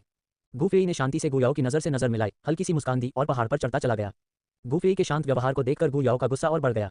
जियाओ यान जैसा बेकार व्यक्ति जुनर के दिल में गूफी जैसे बेहतरीन व्यक्ति से कैसे आगे निकल सकता था? यह असहनीय था। जियो यान को खत्म करना ही था। जैसे ही यह विचार उसके दिमाग में आया, गू याओ ने फैसला कर लिया। वह तुरंत कार्रवाई करेगा। गू याओ निर्णायक होने के लिए जाना जाता था और जियो यान अब अनजाने में उसके रास्ते में आ गया था। उसके जैसे एक बेकार व्यक्ति को खत्म करना आसान होगा। हालांकि गू याओ कोई ऐसा व्यक्ति नहीं था जो अंधाधुंध हत्या करता हो, लेकिन जियो यान ने एक ऐसी महिला को पाने की हिम्मत की थी जिसके वह कभी हकदार नहीं था। अगर गू युआन ने जुन एर को उस उजाड़ जगह पर नहीं भेजा होता तो जियो यान को अपने जीवनकाल में उसे देखने का भी मौका नहीं मिलता। अध्याय 7, गू कबीले का सबसे चमकीला कीमिया जीनियस। गू याओ ने एक पल के लिए सोचा और अपने सबसे भरोसेमंद सहयोगियों में से एक को बुलाया। तुरंत उत्तर पश्चिमी क्षेत्र की ओर बढ़ो। सहयोगी थोड़ा हैरान उसकी ओर देखा। केवल गू याओ की आंखों में तीव्र हत्या के इरादे भरे हुए थे। जियाओ यान को ढूंढो और उस कचरे को खत्म करो। गू याओ की शक्तिशाली आभा और काली निगाहों से भयभीत सहयोगी को ठंडा पसीना आ गया और उसने तुरंत सहमति में अपना सिर झुका लिया। जब एक हत्यारे को जियाओ यान से निपटने के लिए भेजा जा रहा था, गूफी अपने पहाड़ की चोटी पर लौट आया। थोड़ी देर आराम करने के बाद उसने 7वीं रैंक की गोली को परिष्कृत करना शुरू करने का फैसला किया। 7वीं रैंक की गोली। बाहरी दुनिया में ऐसी प्रतिभा सभी को चकित कर देगी। गूफी बहुत छोटा था, केवल 16 साल का, और फिर भी वह एक 7वीं रैंक की गोली को परिष्कृत करने में सक्षम था, जिसे कई कीमियागर अपने जीवनकाल में कभी हासिल नहीं कर सकते थे। कोई भी 7वीं रैंक की गोली नीलामी में खगोलीय कीमत प्राप्त कर सकती थी। कई 7वीं रैंक की गोलियां अनमोल खजाने थीं, जो भयंकर प्रतिस्पर्धा को भड़काने में सक्षम थीं। इससे पहले सिस्टम ने गूफी के कीमिया कौशल को 7वें स्तर तक उन्नत किया था। नतीजतन गूफी ने कई 7वीं रैंक की गोली व्यंजनों में भी महारत हासिल कर ली थी। कल रात देर तक जागते हुए गूफी के विचार केवल जुन एयर के साथ अपनी शादी पर केंद्रित नहीं थे। इससे भी महत्वपूर्ण बात यह है कि वह इन 7वीं रैंक की गोलियों के बारे में सोच रहा था। चूंकि अब उसके पास इतनी सारी गोली व्यंजनों तक पहुंच थी, इसलिए वह स्वाभाविक रूप से उन्हें परिष्कृत करना शुरू करना चाहता था। इस बार गूफी ने जिस गोली को परिष्कृत करने का इरादा किया था, वह एक ऐसी थी जो एक स्टार द्वारा डू पूर्वज की खेती को बढ़ा सकती थी, जिसका नाम सी बूस्टिंग पिल था। बाजार में ये गोली एक अनमोल 7वीं रैंक की गोली थी। इसका मुख्य लाभ यह था कि एक बार सेवन करने के बाद ये किसी भी दुष्प्रभाव के बिना डू पूर्वज की साधना को एक स्टार तक बढ़ा सकता था। अभ्यासी की नींव में कोई अस्थिरता नहीं होगी, अकेले गोली सीधे डू पूर्वज की शक्ति को बढ़ा सकती है। 7वें दर्जे के कीमियागर के लिए भी इस गोली को परिष्कृत करने में बहुत समय लगता था, और फिर भी विफलता की संभावना थी। गूफी 7वें दर्जे की गोली को परिष्कृत करने का प्रयास क्यों करना चाहता था? सिस्टम द्वारा प्रदान की गई गोली की विधि को याद करते हुए उसने खुद से कहा, बस समय बिताने के लिए। हाँ, गूफी के लिए एक गोली को परिष्कृत करना, जिसे तैयार करने में सामान्य 7वें दर्जे के कीमियागरों को सप्ताह या 1 महीने भी लग सकते थे, बस समय बिताने का एक तरीका था। तलाक की कूलिंग ऑफ अवधि ठीक 1 महीने थी। शायद जब तक गोली तैयार होती तब तक समय समाप्त हो जाता। एक बार जब सब कुछ तैयार हो गया तो गूफी ने अपने निवास के बाहर एक अवरोध स्थापित किया। वह किसी महत्वपूर्ण क्षण में कोई व्यवधान नहीं चाहता था जो कीमिया प्रक्रिया को बर्बाद कर सकता था। दिन बीतते गए और गू कबीले में कोई भी मुख्य पात्र दिखाई नहीं दिया। गूफी और जुनर के बारे में चर्चा धीरे धीरे फीकी पड़ गई। नायकों को देखे बिना कौन जानता था कि वे क्या कर रहे थे। इसके अलावा दैनिक साधना काफी मांग वाली थी। पर्वत शिखर पर गूफी खिड़की के पास बैठा था, उसकी आंखें ध्यान में बंद थीं। उसके सामने एक छोटी और उत्तम कीमिया भट्टी से हल्की चमक निकल रही थी। कमरे में औषधीय जड़ी बूटियों की एक सूक्ष्म सुगंध फैल रही थी। आधे महीने बाद गूफी ने अचानक अपनी आंखें खोलीं। पर्वत शिखर के ऊपर का आकाश नाटकीय रूप से बदल गया था। शिखर से परे आकाश साफ और धूप वाला था, लेकिन शिखर पर काले बादल छा गए थे। बीच बीच में हिंसक गोली की गड़गड़ाहट हो रही थी। गोली की गड़गड़ाहट घनी और भयानक थी, जो इसे देखने वाले को भयभीत कर रही थी। गोली की गड़गड़ाहट जल्दी से बादलों में इकट्ठा हो गई और फिर बिजली की तरह गिर गई, सीधे पहाड़ की चोटी पर स्थित घर पर। ध्वनि और प्रभाव ने गो कबीले के कई लोगों को चौंका दिया, जो देखने के लिए जल्दी से वहां पहुंच गए। उनमें कई कीमियागर भी थे। एक युवा कीमियागर, जो युवा पीढ़ी के बीच काफी सम्मानित था, ने आकाश में गड़गड़ाहट को देखा और अविश्वास में दम तोड़ दिया। ये गोली की गड़गड़ाहट है जो केवल तब दिखाई देती है जब 7वीं रैंक की गोली पैदा हो रही होती है। हालांकि वहां केवल कुछ कीमियागर ही मौजूद थे, लेकिन वे सभी समझ गए थे कि 7वीं रैंक की गोली कितनी कीमती थी। एक युवा लड़की ने अपनी प्रशंसा व्यक्त की। उसके चेहरे पर मजबूत व्यक्तियों के लिए उसकी लालसा दिख रही थी। किसने सोचा होगा कि भाई गूफी के पास न केवल असाधारण साधना है, बल्कि वह कीमिया में भी अत्यधिक कुशल है। वास्तव में भाई गूफी केवल 16 वर्ष का है। मिस जुनर को वास्तव में ऐसा नहीं करना चाहिए था। गू कबीले के एक बुजुर्ग, जो दूसरों द्वारा सम्मानित थे, ने अपनी आंखों में खेद के भाव के साथ बात की। आखिरकार मिस जुनर भी बेहद प्रतिभाशाली थी और गूफी के साथ उनका मिलन निश्चित रूप से गू कबीले को और ऊपर ले जाएगा। हालांकि मिस जुनर के मन में किसी अन्य व्यक्ति के लिए भावनाएं थीं। चर्चाएं तेज होती गईं, उनमें से अधिकांश प्रशंसा से भरी थीं। प्रशंसा, ईर्ष्या और इसी तरह की ये सभी भावनाएं गूफी की प्रणाली द्वारा एकत्रित की गईं। गुतियान प्रशंसा महसूस करता है, जोड़ एक भावना अंक। गुयान प्रशंसा महसूस करता है, जोड़ एक भावना अंक। गुयाकिन को स्नेह महसूस होता है, जोड़ एक भावना अंक। Dot dot dot. ये सभी छोटे छोटे भावना अंक सिस्टम द्वारा एकत्रित किए जा रहे थे। गूफी ने संतुष्टि के साथ सुना, क्योंकि अंक लगातार बढ़ रहे थे। जबकि वृद्धि छोटी थी, एक स्थिर धारा अभी भी एक महान महासागर बना सकती है ना? अंतिम सूचना ने उसे मुस्कुरा दिया। जुन एर निराश महसूस करता है, जोड़ एक 0-0 भावना अंक। ये पता चला कि जुन एर भी वहां थी, गो कबीले के सदस्यों की भीड़ के बीच छिपी हुई थी। गूफी के सिस्टम को छोड़कर किसी ने भी उसके आने पर ध्यान नहीं दिया था। उस समय जुन एर छाया में छिपी हुई पहाड़ की चोटी पर घर को देखती रही, ठीक वैसे ही जैसे बाकी सभी लोग। वह ये याद किए बिना नहीं रह सकी कि वह कुछ दिन पहले ही वहां रहती थी। अगर गूफेई ने तलाक का सुझाव नहीं दिया होता तो क्या वह भी सभी की ईर्ष्या की वस्तु होती? लोगों को दया आने के बजाय दया इसलिए आई क्योंकि उसने किसी और आदमी को चुना था। उसके इर्द गिर्द की सारी चर्चाएं जुनर के कानों तक पहुंच गईं। उसकी उच्च स्तरीय साधना के कारण शोरगुल भरी बातें उसके कानों और दिल में खंजर और तलवारों की तरह चुभ रही थीं। शुरू में क्या उसे गूफी के बारे में सब कुछ के प्रति उदासीन नहीं होना चाहिए था? इन लोगों की चर्चाएं सुनकर उसके दिल में निराशा की भावनाएं क्यों जाग उठीं? जुनर को बहुत बेचैनी महसूस हुई। अपने निचले होंठ को काटते हुए उसने भौहें सिकुड़ी और दूर पहाड़ की चोटी की ओर देखा। उसकी नजरें एकाग्र नहीं थीं, वह विचारों में खोई हुई थी। हालांकि जुनर गूफी को पसंद नहीं करती थी, लेकिन मजबूत व्यक्तियों के लिए उसकी प्रशंसा उसे यहाँ ले आई। क्योंकि उसने एक शक्तिशाली उपस्थिति को महसूस किया था, जैसे कि एक उच्च स्तरीय गोली की, वह उत्साह में शामिल होने के लिए दौड़ी। आखिरकार उसके पिता गू युआन बहुत नाराज थे और उन्होंने घोषणा की थी कि उसे 1 महीने के लिए घर से बाहर कर दिया जाएगा। जब तक गूफी अपने पिता से फिर से नहीं मिलती, तब तक उसे स्वतंत्र रूप से घूमने की अनुमति नहीं दी जाएगी। अंदर ही अंदर जुन एर गूफी को दोषी ठहराने से खुद को नहीं रोक पाए। आधे महीने बीतने के बाद उसे एक उच्च स्तरीय गोली के उभरने का आभास हुआ और वह चुपके से बाहर निकल गई, जबकि गू युआन ध्यान नहीं दे रहा था। रास्ते में जुन एर उत्साहित थी, ये सोचकर कि गो कबीले के बुजुर्गों में से एक ने एक उच्च स्तरीय गोली को परिष्कृत किया है। किसने सोचा होगा कि 7वीं रैंक की गोली को परिष्कृत करने वाला वास्तव में गूफी था? अध्याय 8, जुनर का टकराव। गूफी के हाथों से 7वीं कक्षा की गोली निकलते देख जुनर को थोड़ी बेचैनी महसूस हुई। कुछ सोचने के बाद उसने उस दिन जो कुछ हुआ था उसे कुछ समय के लिए अलग रखने का फैसला किया। आखिरकार ताकतवर की प्रशंसा करने की इच्छा गो कबीले के हर सदस्य के दिल में रहती है। हालांकि वह गूफी को पसंद नहीं करती थी, लेकिन 7वीं कक्षा की गोली को सफलतापूर्वक परिष्कृत करने के लिए उसे बधाई देने में कोई बुराई नहीं थी, है ना? वह गूफी से मिलने के लिए खुद को मनाने में कामयाब रही और उसने जो अप्रिय चर्चाएं सुनी थी उन्हें अपने दिमाग से निकाल दिया। जब जुनर गूफी को बधाई देने और शायद पिछली स्थिति को समझाने की तैयारी कर रही थी, तब भी उसे उसके साथ चीजों को ठीक करने की उम्मीद थी। आखिरकार गूफी जैसे प्रतिभाशाली व्यक्ति को अपने पति के रूप में पाना उसके लिए गर्व की बात होगी। इस समय जुनर को याद नहीं आ रहा था कि गूफी ने अलगाव का प्रस्ताव क्यों रखा था। उसे अभी भी लगता था कि वह जरूरत से ज्यादा प्रतिक्रिया कर रहा था। क्या इतनी छोटी सी बात पर अलग होने का सुझाव देना जरूरी था? जुन ए सोचती रही कि अगर वह एक कदम पीछे हट गई तो गूफी उसे माफ कर देगा। आखिरकार गूफी उसे इतना पसंद तो नहीं करता था कि गुयुआन से उसका पहला अनुरोध उसे शादी करना था। गूफी उससे प्यार करता था, है ना? लेकिन अगले ही पल जुन एर के कदम रुक गए। वह पहले ही पहाड़ की तलहटी तक पहुंच चुकी थी और चढ़ाई शुरू करने ही वाली थी कि एक नौकर ने उसे रोकने के लिए कदम बढ़ाया। माफी चाहती हूं मिस जुन एर, मालिक ने बेदखली का आदेश जारी किया है जिसमें निर्देश दिया गया है कि कोई भी उसे परेशान न करे। नौकर का लहजा शांत था, उसमें एक स्पष्ट शिष्टाचार था, फिर भी यह उस तरह से नहीं था जिस तरह से वह आमतौर पर पहाड़ के मालिक की पत्नी से बात करता था। जुन एर की आंखें गुस्से से चौड़ी हो गईं। इन नौकरों ने उसे पहले कभी मिस जुन एर नहीं कहा था, न ही वे कभी इतने दूर रहे थे। अतीत में जब गूफी साधना पर ध्यान केंद्रित कर रही थी और निष्कासन आदेश जारी कर रही थी, तब भी यह उस पर लागू नहीं हुआ। वह हमेशा इस पहाड़ पर आने जाने के लिए स्वतंत्र थी। ये गूफी ने उससे शादी करते समय वादा किया था कि डूक्यू से समृद्ध ये पहाड़ जुनर के लिए कभी भी निषिद्ध नहीं होगा। ये देखकर जुनर बोलना चाहती थी, लेकिन नौकर ने उसे तुरंत चुप करा दिया। मास्टर ने तुरंत अगली गोली को परिष्कृत करना शुरू करने का फैसला किया है और कोई भी उसे परेशान नहीं कर सकता। नौकर की बातों से जुनर जैसी प्रतिभा भी दंग रह गई। वह एक और गोली को परिष्कृत करने जा रहा है, और ये देखते हुए कि गूफी इसे कितनी गंभीरता से ले रही है, ये संभवतः एक और उच्च श्रेणी की गोली है। जुनर अंदर ही अंदर आहें भरने से खुद को रोक नहीं पाए। क्या गूफी एक राक्षस है? 7वीं कक्षा के साधारण कीमियागर सिर्फ एक 7वीं कक्षा की गोली को परिष्कृत करने के बाद पूरी तरह से थक जाएंगे। उन्हें ठीक होने में कई दिन या एक हफ्ते से ज्यादा का समय लगेगा। आखिरकार ऐसी गोली को परिष्कृत करने के लिए न केवल बहुत ज्यादा मात्रा में डूक्यूई की जरूरत होती है, बल्कि इससे व्यक्ति की मानसिक ऊर्जा भी खत्म हो जाती है। कुछ लोग 7वीं श्रेणी की गोलियों को परिष्कृत करते समय अपने सार को भी चोट पहुंचाते हैं, जिससे उनके लिए फिर से ताकत में आगे बढ़ना असंभव हो जाता है। लेकिन यहाँ गूफी पहली गोली खत्म करने के तुरंत बाद दूसरी गोली को परिष्कृत करना शुरू करने वाला था। क्या उसे बिल्कुल भी आराम करने की जरूरत नहीं है? वह बस एक संकी है। नौकर के शब्दों के बाद उसके पास कोई विकल्प नहीं बचा, इसलिए जुनर को हार माननी पड़ी। उसने हताशा में अपना पैर पटका और गुस्से में चली गई। ये सब एक व्यक्ति ने दूर से देखा। सब कुछ केवल भाग्य पर छोड़ा जा सकता है। उस व्यक्ति ने अपने दिल में आह भरी एक पुराना और साधारण चेहरा दिखाया। हालांकि उसका रूप रंग सादा लग रहा था, लेकिन उसकी आंखों में कभी कभी चमक आ जाती थी, जिससे उसकी उपस्थिति को नजरअंदाज करना असंभव हो जाता था। ये गूली ब्लैक सबमर्ज्ड किंग गो कबीले के शीर्ष विशेषज्ञों में से एक था, जो एक ऊंचे स्थान से स्थिति को देख रहा था। गूली पिछले कुछ समय से दो युवाओं के बीच संघर्ष को देख रहा था, असहाय होकर मुस्कुरा रहा था और एक लंबी सांस छोड़ रहा था। गू युआन उस दिन इस मामले पर चर्चा करने के लिए उसके पास आया था और उसे अजीब तरीके से और चतुराई से गूफी को मनाने के लिए कहा था। ये सुनकर गूली को स्वाभाविक रूप से पहले तो नाराजगी महसूस हुई। गू युआन के जाने के बाद उसने ठंडी सांस ली। उसके पोते को उसकी पोती ने धोखा दिया था और अब गू युआन चाहता था कि वह गूफी को जुन एर को माफ करने के लिए मना ले। कितना हास्यास्पद है। इसके अलावा गूफी कोई आम आदमी नहीं है, उसे पीछे क्यों हटना चाहिए? फिर भी कबीले के नेता ने इतनी ईमानदारी से अनुरोध किया था, इसलिए गूली के पास सही तौर पर सहमत होने के अलावा कोई विकल्प नहीं था। लेकिन अंदर ही अंदर वह जानता था कि वह ज्यादा कुछ नहीं कर सकता था। वह अपने पोते के चरित्र को अच्छी तरह से जानता था। गूफी दृढ़ इच्छाशक्ति वाला था और वह ऐसा कुछ नहीं करेगा जो वह नहीं करना चाहता था, भले ही गूली दादा के रूप में अपने अधिकार का इस्तेमाल करे। इसके अलावा निजी तौर पर गूली नहीं चाहता था कि उसका पोता, एक विलक्षण प्रतिभा, इस तरह का अपमान सहे। दुनिया में बहुत सारी महिलाएं हैं, गूफी को सिर्फ एक पर क्यों अटकना चाहिए? समय बीतता गया और गो कबीले के लोग उस पहाड़ पर जाते रहे जहां गूफी रहता था और प्रशंसा से देखते रहे। जैसे जैसे प्रशंसा और सम्मान की भावनाएं धीरे धीरे सिस्टम में घुलती गईं, आखिरकार दूसरी 7वीं कक्षा की गोली का जन्म हुआ। परिचित काले बादल और गोली की बिजली एक बार फिर पहाड़ के ऊपर इकट्ठी हो गई। गू कबीले के अनगिनत सदस्य फिर से गूफी के पहाड़ के चारों ओर इकट्ठा हुए और इस नज़ारे को देखा। जैसे जैसे गोली की बिजली बार बार गिरती गई, भयानक दबाव सैकड़ों मील तक फैल गया। बहुत से दर्शक पीले पड़ गए, दबाव को झेलने में असमर्थ। कुछ लोग इस बात को लेकर चिंता करने लगे कि क्या गूफी ठीक हो जाएगा। आखिरकार उसने अभी अभी 7वीं कक्षा की एक गोली को परिष्कृत किया था, उसकी बिजली का सामना किया था और अब वह ये सब फिर से करने की तैयारी कर रहा था। क्यों चिंता करते हो? क्या तुम नहीं जानते कि गूफी कौन है? उसे सिर्फ गोली की बिजली से कोई परेशानी नहीं है। बिल्कुल, गूफी के बारे में चिंता करने के बजाय क्यों ना आप अपनी खुद की कीमिया कौशल सुधारने पर ध्यान दें। भीड़ में हंसी फैल गई और चिंता करने वाला व्यक्ति शर्मा गया और अपना सिर खुजलाने लगा। उसने मन ही मन तय किया कि अगली बार वह गूफी से सलाह लेगा। 16 साल का कीमिया का प्रतिभाशाली व्यक्ति, भले ही वह जीवन भर लगन से अभ्यास करे, लेकिन वह कभी भी इस स्तर पर नहीं पहुंच सकता।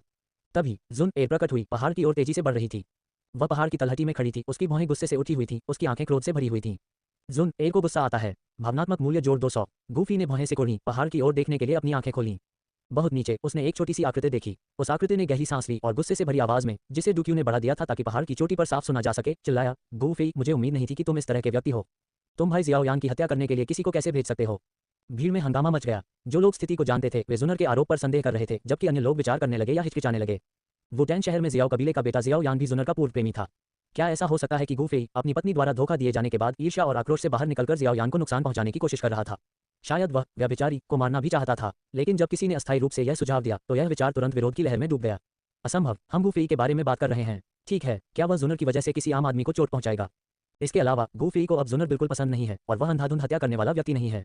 जो लोग स्थिति को जानते थे वे जुनर के एक तरफा दावे पर विश्वास नहीं करते थे, और जो नहीं जानते थे वे इसे मानने के लिए और भी कम इच्छुक थे। वे सभी जानते थे कि गूफी किस तरह का व्यक्ति था। अध्याय 9, सच्चाई का खुलासा। गूफी अपनी दयालुता और विनम्रता के लिए जाने जाते थे और जुन एर के लिए उनका प्यार गहरा था। भले ही जुन एर ने उन्हें चोट पहुंचाई थी, लेकिन जुन एर अपने दर्द के बावजूद जियाओयान को मारने के लिए कभी भी नीचे नहीं गिरेंगे। गू कबीले के कुछ दयालु सदस्यों ने जुन एर को मनाने की कोशिश की। मिस जुन एर, क्या कोई गलतफहमी हो सकती है? हाँ भाई, जुन एर किसी को नुकसान पहुंचाना कैसे चाह सकते हैं? अपने आसपास के सभी लोगों को जुन एर का बचाव करते देखकर जुन एर ने निराशा में अपना पैर पटक दिया। उसकी आंखें लाल हो गईं। तुम में से कोई भी मुझ पर विश्वास नहीं करता। गूफी स्पष्ट रूप से जियाओ यान से ईर्ष्या करता है, इसलिए वह उसे नष्ट करना चाहता है। क्रोधित और नियंत्रण खोते हुए जुन एर ने अपने विचार उगल दिए, लेकिन जैसे ही उसके मुंह से शब्द निकले उसे पछतावा हुआ। जुन एर को पछतावा हुआ। भावना मूल्य जोड़ 100। हालांकि पछतावा व्यर्थ था। एक बार जब शब्द बोल दिए जाते हैं तो उन्हें वापस नहीं लिया जा सकता। जुन एर की आवाज तेज नहीं थी, लेकिन उसमें उसकी दुखी हुई के साथ गू फेई ने पहाड़ की चोटी से सब कुछ स्पष्ट रूप से सुना। जुन एर के आरोपों और अनुचित व्यवहार का सामना करते हुए सामान्य रूप से सौम्य स्वभाव वाले गू फेई को भी गुस्सा आने लगा। हालांकि इसने तलाक के लिए उसके संकल्प को और मजबूत कर दिया। आज जुन एर आकर एक निराधार दावे के आधार पर उस पर आरोप लगा सकती है। कल क्या वह जियाओ यान को खुलेआम उसके पहाड़ पर लाएगी? गू फेई ने धीरे से पहाड़ की ओर देखते हुए उपहास किया। फिर उसने गुस्से में जुन एर को अनदेखा करते हुए खिड़की बंद कर दी। गू फेई ने कुछ भी समझाने की जहमत नहीं उठाई। जब कोई गलती खोजने पर अड़ा होता है तो कोई भी बहाना काफी होता है। उसने कभी ऐसा कुछ नहीं किया जिसका उस पर आरोप लगाया गया था, लेकिन अगर जुनर को लगता है कि उसने ऐसा किया है तो ऐसा ही हो। उसे ही बेवकूफ रहने दो। बस बहुत शोर हो रहा था। गूफे ने आह भरी और अपने घर के चारों ओर एक घेरा बना लिया, जिससे अंदर का सन्नाटा फिर से लौट आया। गूफे ने जब एक छोटी सी गोली उठाई और उसे जांचने लगा तो हवा में दवा की हल्की सी महक फैल गई। उसके चेहरे पर हल्की सी मुस्कान आ गई। एक और सफलता। जब गूफे दवा को परिष्कृत करने में व्यस्त था तो गू युआन को पहले ही पता चल गया था कि आज गूफे के पहाड़ के तल पर एक बेतुकी घटना हुई है। जुनर, जो स्पष्ट रूप से दुखी थी, गू युआन के पास खड़ी थी। उसकी भौहें सिकुड़ी हुई थीं। उसे फिर से जमीन पर गिरा दिया गया था और इस बार गू युआन ने खुद घेरा बनाया था। अगर वह 3 दिन और रात भी बिताती तो भी वह इसे तोड़ नहीं पाती। अपने कामों पर ठीक से विचार करो, आज बहुत ज्यादा हो गया। जुन एर ने उसे घूरा और मुंह बनाया। मैं व्यक्तिगत रूप से इस मामले की जांच करूंगी और आपको और गूफी दोनों को स्पष्टीकरण दूंगी। ये कहकर वह चला गया। पूरी जांच के बाद गू युआन के निष्कर्षों ने उसे अनजाने में ही भौहें सिकुड़ने पर मजबूर कर दिया। उसने पाया कि गूफी ने किसी से बात नहीं की थी। लगभग 1 महीने तक गूफी ने अपने पहाड़ पर खुद को पूरी तरह से अलग थलग कर लिया था। उसने पूरा महीना दवा को परिष्कृत करने में बिताया था और कोई भी उसके घर के करीब नहीं आया था। ऐसा कोई तरीका नहीं था जिससे गूफी जियो यान को मारने के लिए किसी को व्यवस्थित कर सके। पूरी तरह से सत्यापन के बाद ये निष्कर्ष निर्विवाद था। यही बात खत्म हो जानी चाहिए थी, लेकिन जुन एर ने जवाब मांगना जारी रखा, इसलिए गू युआन के पास और गहराई से खोज करने के अलावा कोई विकल्प नहीं था। निशान का अनुसरण करते हुए उसने मामले से पूरी तरह से असंबंधित किसी व्यक्ति को खोज निकाला। वह व्यक्ति गू याओ था। गू युआन ने गू याओ को बातचीत के लिए हॉल में आमंत्रित करने के लिए किसी को भेजा। गू याओ ने जियो यान की हत्या करने के लिए किसी को भेजने की हिम्मत की, लेकिन उसे जवाबदेह ठहराए जाने का डर नहीं था। आखिरकार जियो यान एक बेकार व्यक्ति था। उसकी जान की परवाह कौन करेगा? गू युआन ने गू याओ से सख्ती से सवाल किया और गू याओ ने इस कृत्य को स्वीकार करने में संकोच नहीं किया। यह अपेक्षित था, लेकिन फिर भी आश्चर्यजनक था और गू युआन ने उसे दंडित नहीं किया। गू याओ कौन था और जियाओ यान कौन था? जियाओ यान एक गिरते हुए कबीले से था। अगर जुनर ने इस मामले को दबाया नहीं होता तो गू युआन ने जांच करने की जहमत नहीं उठाई होती। एक विशालकाय चींटी पर पैर रख रहा है, कौन परवाह करेगा? भले ही गू याओ के लोग जियाओ यान को मारने में सफल हो गए हों, लेकिन एक अंतःप्रिय शक्तिशाली कबीले के नेता गू युआन जैसे व्यक्ति को परवाह नहीं होगी। इसके अलावा गू याओ ने उसे बताया कि जियाओ यान मरा नहीं था। उसके अधीनस्थों ने बताया कि जियाओ यान गंभीर रूप से घायल हो गया था और लापता था। ऐसा लगता है कि उसे एक रहस्यमय विशेषज्ञ ने बचाया था। गू युआन इस बात से कुछ हैरान था। उसकी बुद्धि के अनुसार जियाओ यान की वर्तमान ताकत उसके ध्यान देने योग्य नहीं थी। इसके अलावा न तो जियाओ कबीले और न ही पूरे वुतान शहर में कोई सर्वोच्च विशेषज्ञ था। जियाओ यान के पीछे कौन शक्तिशाली व्यक्ति था? लेकिन गू युआन ने जल्दी से इस बात को अपने दिमाग से निकाल दिया, क्योंकि वह कई अन्य कामों में व्यस्त था। इस मामले को देखकर वह पहले ही जुनर के लिए अपनी सारी हदें पार कर चुका था। अपनी जिद्दी बेटी के बारे में सोचते हुए गू युआन ने गहरी सांस ली। इस घटना के कारण जुनर ने अपने पति पर विश्वास करने से इनकार कर दिया। वह एक बार गूफी के साथ अपने रिश्ते को सुधारना चाहती थी। अब उसने सभी सबूतों को नजरअंदाज कर दिया और जिद करके गूफी को दोषी ठहराया। अगर गूफी न होता तो भाई जियाओ यान गंभीर रूप से घायल कैसे हो सकता था या लापता भी कैसे हो सकता था? जुनर ने पहाड़ की चोटी पर दूर के घर को गुस्से से देखा। गूफी, जो कई दिनों से उसके घर में रह रहा था, ने पुष्टि की किसी बूस्टिंग गोली एकदम सही हालत में थी। संतुष्ट महसूस करते हुए उसने अपने घर की मरम्मत शुरू कर दी, जिसे पिल लाइटनिंग ने बर्बाद कर दिया था। अचानक उसे याद आया कि वह समय बिताने के लिए दवा को परिष्कृत कर रहा था और उसे तलाक के लिए 1 महीने की कूलिंग ऑफ अवधि की याद आई, जो उसे बेतुकी लगी। अब जब 1 महीने से अधिक समय बीत चुका था तो गू युआन को फिर से खोजने का समय आ गया था। गूफी को विश्वास नहीं हो रहा था कि सब कुछ होने के बाद भी गू युआन कबीले के नेता के रूप में अपने पद का उपयोग करके उस पर दबाव डालने की हिम्मत करेगा। अध्याय 10। आखिरकार तलाक हो गया। इस बार गू युआन को जुनर के अनुचित व्यवहार के कारण वास्तव में शर्मिंदगी महसूस हुई। जुनर ने जो कुछ भी किया था और जिस तरह से उसने उसका पक्ष लिया था, गूफी को तलाक में देरी करने के लिए मजबूर किया था, उस पर विचार करते हुए उसका सिर पछतावे से झंझना उठा। उसने अपना सिर हिलाया, अब दोनों के बीच सामंजस्य बिठाने में असमर्थ। उसने गू याओ के साथ अपनी बातचीत के साथ साथ व्यक्तिगत रूप से एकत्र किए गए सबूतों को जुनर के सामने पेश किया। उसका चेहरा थोड़ा लाल हो गया क्योंकि उसे एहसास हुआ कि उसने गूफी के साथ गलत किया होगा। हालांकि जिद्दी होने के कारण उसने अपनी गलती मानने से इनकार कर दिया और वहां से जाने से पहले असंतुष्ट खर्राटे लिए। हॉल के प्रवेश द्वार पर वह संयोग से गूफी से टकरा गई, जो जल्दी से वहां आ रही थी। एक बार एक जोड़े के रूप में उनकी मुलाकात अब जुनर के असंतोष और गूफी की पूरी उदासीनता से चिन्हित थी। जुनर रुक गई, अपने होंठ काट रही थी जैसे कि बोलना चाहती हो, लेकिन गूफी ने बिना देखे ही उसे अनदेखा कर दिया, जैसे कि वह वहां थी ही नहीं। गू युआन ने दरवाजे पर हो रही हलचल को देखा और चाय की चुस्की लेते हुए आह भरी। गूफी हॉल में खड़ा हुआ और दृढ़ निश्चयी था। उसने बहुत कम बात की, जिससे गू युआन उसके और जुन एर के बीच दुर्भाग्यपूर्ण भाग्य पर विलाप करने लगा। गू युआन ने फिर से गंभीरता से पूछा, क्या तुम सच में जुन एर को तलाक देने के लिए दृढ़ निश्चयी हो? गूफी ने सिर हिलाया। हाँ। गू युआन ने आखिरी बार कोशिश की। कोई पछतावा नहीं। गूफी एक पल के लिए झिझकी। जुन एर प्रत्याशा महसूस करती है। भावनात्मक मूल्य जोड़ 5-0। गूफी द्वारा अनदेखा किए जाने के बावजूद जुन एर हठपूर्वक दरवाजे पर खड़ी रही और वहां से नहीं गई। गूफी उसकी ओर पीट करके थोड़ी देर के लिए चुप हो गया। अप्रत्याशित रूप से जुन एर ने अपने भीतर एक अजीब सी भावना को उठते हुए महसूस किया। क्या ये हो सकता है कि गूफी पुनर्विचार कर रहा था? वह कोई खिलौना नहीं थी जिसे जब चाहे बुलाया और खारिज किया जा सके, लेकिन अगर गूफी अपना मन बदल ले तो वह अनिच्छा से इसे स्वीकार कर सकती थी। अपनी बाहें क्रॉस करके और गाल फुलाकर वह इस पर उबल रही थी, तभी उसे गूफी की ठंडी आवाज़ सुनाई दी। कोई पछतावा नहीं। गूफी की पीठ को घूरते हुए जुनर की आंखें अविश्वास में चौड़ी हो गईं। जैसे ही गू युआन बोलने वाला था, जुनर ने उसे बीच में रोक दिया और आगे बढ़कर गूफी के सामने खड़ी हो गई। क्या तुम सच में मुझे तलाक देने जा रही हो? तभी गूफी ने आखिरकार उस पर एक नजर डाली। उसने जुनर की ओर देखा, उसकी आंखों में वह कोमलता और प्यार नहीं था जो कभी था। और क्या, जुनर जम गया, पहली बार पछतावे की कड़वाहट का स्वाद चख रहा था। जुनर को पछतावा होता है, भावनात्मक मूल्य जोड़ 1 0। गूफी जाने के लिए मुड़ा, लेकिन उसने उसकी आस्तीन पकड़ ली। उसने उसकी ओर देखा, उसका चेहरा भावना से रहित था, केवल पहली बार उसके आंसू देखने के लिए। जुनर उसके आंसुओं से उतनी ही हैरान लग रही थी जितनी उलझन में उसने उन्हें पहुंचते हुए। उसकी खूबसूरत आंसुओं से भरी आंखें किसी भी आदमी का दिल पिघला सकती थी, लेकिन गूफी का नहीं। उसने ठंडेपन से अपनी आस्तीन उसकी मुट्ठी से खींची, विनम्रता से उसके बोलने का इंतजार करते हुए। मैं भाई जियाओ यान को फिर कभी नहीं देखूंगा। क्या हम तलाक नहीं ले सकते भाई गूफी? गूफी की अभिव्यक्ति जटिल हो गई। आखिरी बार जुनर ने उसे भाई कब कहा था? इस दुर्लभ घटना का इस्तेमाल अब उससे तलाक न लेने की विनती करने के लिए किया गया। उसके लिए जो भी भावनाएं बची थीं, वे उसके अपने हाथों से पूरी तरह से कुचल दी गईं। नहीं जुनर, तुम्हें समझना चाहिए, यह मेरे बारे में कभी नहीं था। गूफी मुड़ा और धीरे धीरे दरवाजे की ओर चला गया। उसकी आवाज़ वापस आ गई। अब मुझसे भीख मांगने की जहमत मत उठाओ। हालांकि गूफी शारीरिक रूप से करीब था, जुनर को लगा कि वह अब उस तक नहीं पहुंच सकती। जुनर को पछतावा होता है, भावनात्मक मूल्य जोड़ 2 0। जुनर को दुख होता है, भावनात्मक मूल्य जोड़ 2 0। जुनर एक पुरानी लकड़ी की कुर्सी पर गिर पड़ी। उसकी आंखों में स्पष्ट दुख था। पिताजी, क्या मैंने वास्तव में कुछ गलत किया है? गू युआन ने उसकी ओर गहराई से देखा लेकिन कुछ नहीं कहा। वह चला गया, उसकी आस्तीन उसके पीछे लहरा रही थी। भव्य हॉल में घटनाएं तेजी से फैल गईं। जुनर की संकीर्तन की गू कबीले के कई युवा सदस्यों ने निंदा की, जबकि गूफी के लिए सहानुभूति बढ़ी, जिसने उसके दुख को शालीनता से सहन किया। भाई गूफी जैसे उत्कृष्ट व्यक्ति, और जुनर ने उसका दिल तोड़ दिया। हालांकि कई गू कबीले की महिलाओं ने जल्द ही इसे एक अवसर के रूप में देखा। गूफी के जुनर से तलाक के बाद क्या इसका मतलब यह नहीं था कि अब उनके पास एक मौका था? किस लड़की ने इतनी रात में इतने सुंदर और प्रतिभाशाली आदमी के बारे में कल्पना नहीं की होगी? अगले दिनों में जब भी गूफी अपने पहाड़ से बाहर निकलता तो वह खुद को कई महिलाओं से घिरा हुआ पाता। बुजुर्गों की पोतियां उसके लिए फूल लाती, बचपन के दोस्त उसे सैर पर बुलाते, और यहाँ तक कि उससे बड़ी कुछ महिलाएं भी उसका साथ चाहतीं। वे सभी उसके पास आने के लिए तरह तरह के बहाने ढूंढतीं। गुयान को स्नेह महसूस होता है, भावनात्मक मूल्य जोड़ 1। गूटी को स्नेह महसूस होता है, भावनात्मक मूल्य जोड़ 1। इन दिनों में भी ऐसी ही भावनाएं उमड़ती रहीं। एक दिन जब गूफी अपने पहाड़ पर साधना कर रहा था तो कई बुजुर्ग व्यक्तिगत रूप से उससे मिलने आए। अपने साथ 2 या 3 छोटी शर्मीली युवतियां भी लाईं। लड़कियां कभी कभी बुजुर्गों के पीछे से झांकती, उनकी आंखें चमक उठती जब वे उसे देखतीं। भले ही गूफी धीमा होता, लेकिन उसे अब तक एहसास हो गया होता वे उसे फंसाने की कोशिश कर रहे थे। एक बुजुर्ग ने प्यार से उसका हाथ थपथपाया, उससे निजी मामलों के बारे में बात की, उसकी पोती की सुंदरता और ताकत की सूक्ष्मता से प्रशंसा की। गूफी को पहले कभी किसी चीज का डर नहीं था, लेकिन बुजुर्गों और युवतियों की तीव्र निगाहों ने, जैसे कि वे किसी दुर्लभ खजाने की प्रशंसा कर रहे हों, उसे बेचैन कर दिया। आखिरकार उन्हें दूर भेजने के बाद गूफी ने एक लंबी सांस ली। हालांकि उनका इरादा अच्छा था, लेकिन वह इससे सहज नहीं था। इतनी सारी सुंदरियां, उन्हें चिंता नहीं थी कि वह ज्यादा भोग विलास कर सकता है। इसके कुछ दिनों बाद गूफी को समझ में आ गया कि इन लोगों की नजरें उसे एक बेशकीमती शिकार के रूप में देख रही थीं। हालांकि लगातार हमलों के बावजूद गूफी कभी किसी की भी प्रगति पर सहमत नहीं हुआ। अभी उसका एकमात्र ध्यान मजबूत बनने पर था, लेकिन गू दायरे में रहना बहुत सुरक्षित था। जुन एर के अलावा उसके सिस्टम को भावनात्मक मूल्य प्रदान करने के लिए पर्याप्त भाग्यशाली कोई और नहीं था। दूसरे शब्दों में, गूफी को गू दायरे में रहते हुए मजबूत बनना चुनौतीपूर्ण लगा।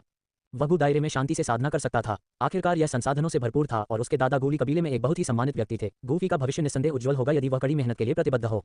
लेकिन सिस्टम की शक्ति का अनुभव करने के बाद गूफी एक जगह पर रहकर खेती करने से संतुष्ट नहीं हो सकता था। वह जल्दी से मजबूत बनना चाहता था, शीर्ष विशेषज्ञों को टक्कर देने की शक्ति हासिल करना चाहता था। ऐसा करने के लिए उसे अवसरों को जब्त करने की आवश्यकता थी, ऐसे अवसर जो केवल उसका सिस्टम ही प्रदान कर सकता था, एक देवता की तरह जो पर्याप्त भावनात्मक मूल्य के साथ कुछ भी कर सकता है। बहुत विचार विमर्श के बाद गूफी ने आखिरकार उत्तर पश्चिमी क्षेत्र में जाने का फैसला किया।